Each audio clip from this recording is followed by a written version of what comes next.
Hello and welcome to another Conflict on Camera show for WW2 TV, and my guest tonight is Thomas Jones, an expert on all things Russian, the Russian army. He's a reenactor, living historian, and he's brought a photo of the Manchurian campaign in 1945 to our attention for this show. Good evening, Thomas. How are you?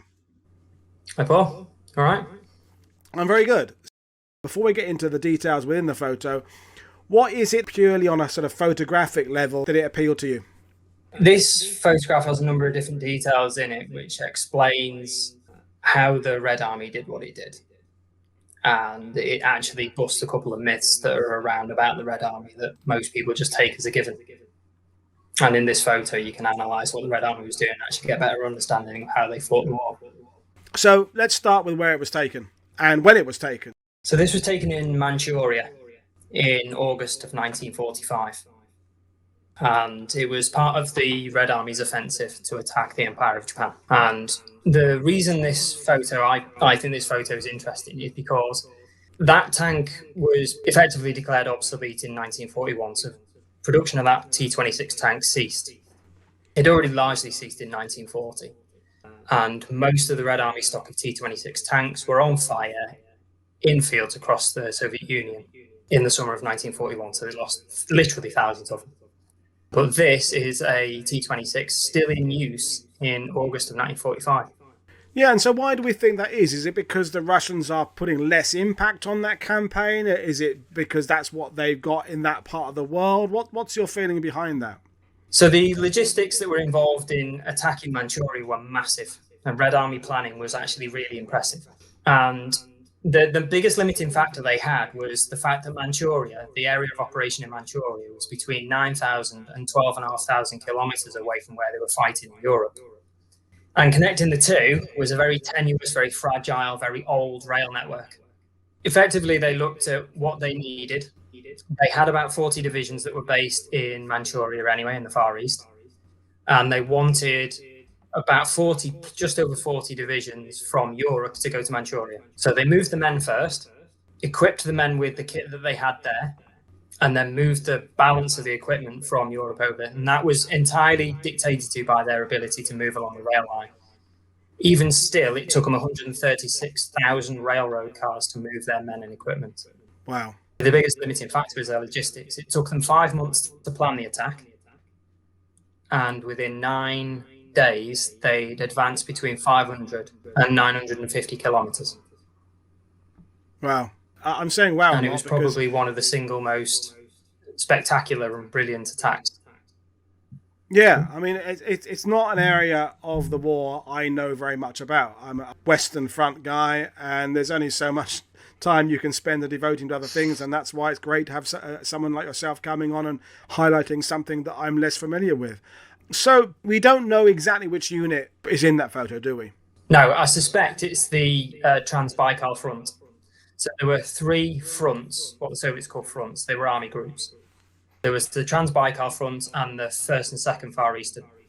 And are there any accounts, not necessarily by these people we can see in the photo, but are there any accounts of people who were in that campaign? And if so, what did they feel about it? Because, you know, some of them have been maybe fighting for a long time. Is there any kind of sense of what was going through the minds of these soldiers when they embarked on a campaign like this?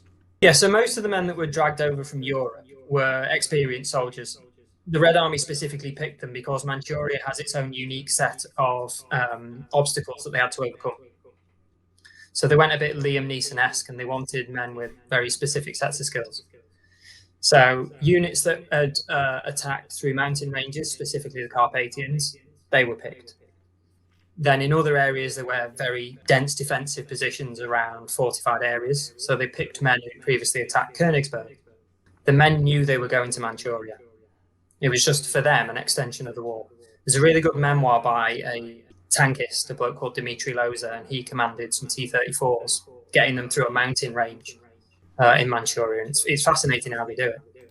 I mean, I'm just asking questions that come to my mind. I mean, we understand that the Americans have the point system, and after certain points they can go back home, and other countries have different systems. Do we know how it works for the Russian soldiers? I guess there isn't much of a system of freedom for the Russians. No, it was a totalitarian dictatorship. So if they decided you were going, you were going. You didn't really have any say in the matter. Even, I mean, the basic men basic ranks, they had no say in it. And actually the commanders, they had no say in it either. So there were some fairly big names that went to Manchuria, people like Vasilevsky, Pliev, the famous cavalry mechanized group commander, Rodion Malinovsky, who actually commanded the Transbaikal front. They all went over with their staff, set up in the Far East, and planned the attack. And so, what other details are there in that photo that will be of interest to our viewers? So there's two other bits of the photograph that draw my attention. The first one is the Gaz-AA truck. Because of the vast distances that they were planning on advancing, they basically motorized most of their infantry. So you see the tank riders on the back of the tanks, and the other men are stuck in trucks waiting to go to the front. The advance was so fast paced that when something broke down, they just shoved it off the side of the road, stuck the men in another truck, and carried on going. And by the end of it, this advance, a lot of their tanks were scrapped. But they didn't care. They'd advanced, they'd taken these areas they needed to take. The tanks were collateral. And the amount of trucks they lost was immense. And they really didn't care about the amount they were losing. The other aspect of the photo that's really interesting is the chap that's standing left of the tank turret. Now, ordinarily, Soviet soldiers, when they were going into battle, for what they called the Shpigina, which was their submachine gun, they had a magazine that was on the gun, and they had a spare magazine on their belts. That was it. About 142 rounds. You see that bloke's festooned with additional pouches. And that was because the Red Army realized the logistics were going to be their major issue in Manchuria. So they gave the men specifically more and more and more ammunition so that they didn't have to rely on their rear services, which is what they call their logistics, or their rear services troops. So for the tanks, they would go into battle with literally boxes of main gun ammunition, literally strapped to the back deck, huge oil drums filled with fuel oil or petrol, and the men were carrying an awful lot more ammunition. And it was just to alleviate this logistical burden that they had, because they knew they were going far, and they were going far very quickly.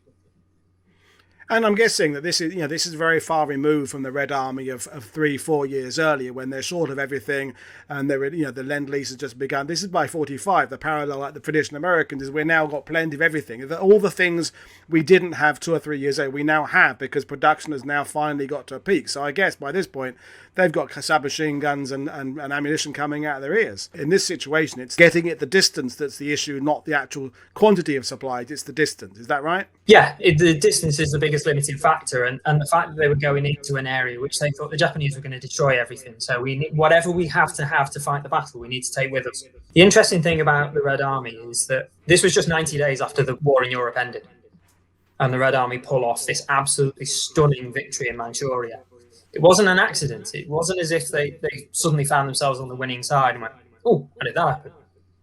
They've been planning it for ages. They were very good at what they did. Their staff planning was amazing. Their logistics were really slick. They knew what they were doing. They weren't this inexperienced rabble that just threw men at a problem. Aside from anything else, the Red Army had a massive manpower shortage by the time this operation was actually happening.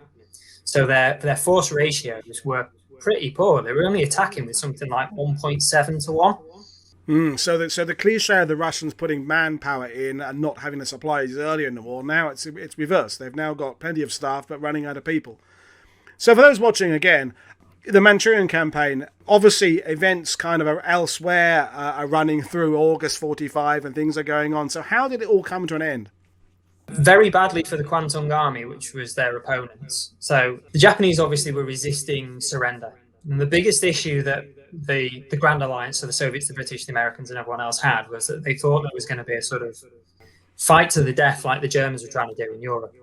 But obviously when the Japanese were going to do it, it was going to be cataclysmic. So they were trying to side the part to the biggest army in Manchuria, which was the Kwantung Army. It had about 1 million men. For the British and the Americans, that would take 1 million men instantly straight out of the fight, so they didn't have to worry about them. And then the Americans were dropping the atomic bombs on Japan. The Soviets were attacking them. They were attacking them in Manchuria, also threatening to attack the Kuril Islands, which is a chain just north of Japan.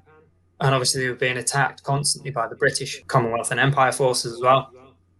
In the space of about 9 days, it just takes a complete nosedive. The whole situation just deteriorates to the point that they do eventually accept the Potsdam declarations.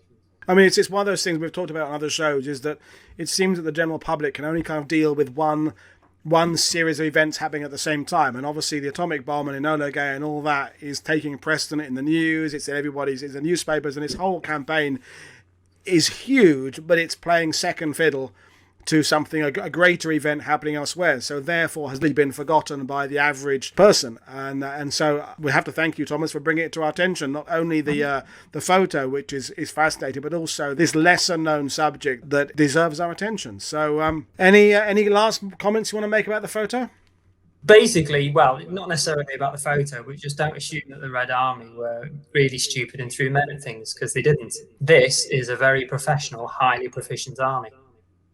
Well, superb, and that would tie in well because we have Prit Butars coming on talking about the evolution of the Red Army. He is the author of a series of books about the Eastern Front, and that's what we're going to be talking about, this progression and development of an army. Again, we tend to think of the Russians in one sort of cliched view, and the reality is there's a progression and a development of their experience and what they're doing. So thank you very much for joining us, Tom. That was really good. I enjoyed that. I learned a lot during that photo. I hope you'll come on again and talk about something else. Yeah, absolute pleasure. Obviously, I've got a large library of photos, so I'm happy to share them with you in the future.